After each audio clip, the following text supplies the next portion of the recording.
So the principle of design for this week is movement. Movement is the path our eyes follow when we look at a work of art. It can also be created by lines, repetition, position, the size of objects, and the representation of motion or activity. So by using that representation of motion or activity, movement can also be implied. It can be the illusion of movement, but it can actually also be real movement, like a sculpture that actually turns or something.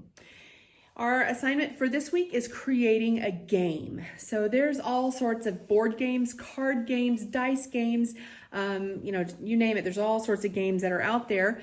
And somebody had to design them, which is artistic and creative. And so we're going to kind of play off of that and include movement in actual movement. We have here a board game that I created out of a need in my classroom. I assessed my students and discovered that there were a small group of them that still were not understanding how to mix colors and what the primary colors were and what colors they made. And so I created this board game for small group reinforcement and kind of a chance to go back and practice some of those skills that were lacking. So we had the primary colors, and they had little cards that were in purple, green, and orange. So I painted a whole sheet of paper and then cut out circles for here and then circles for each of the kids.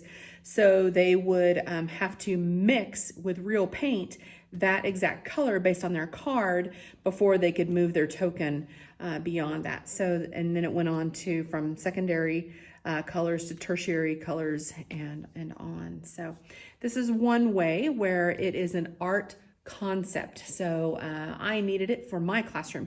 Now I realize many of you are not art majors or plan on being art teachers.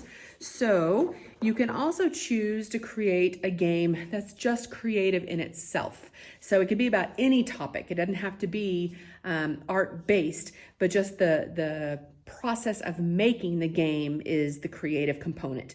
This one was created because my nephews can wolf down a package of Skittles in no time flat. So we created a game very much like Sorry or Trouble, and they would have to have their package of Skittles, and they'd have to get all the way to the end before they could actually eat their Skittles. And so we had a dice that we would roll as for this game. So you feel free to use any other game as inspiration, modify it, change it. It can be something that you might use in your future classroom based on a concept that you're wanting kids to learn.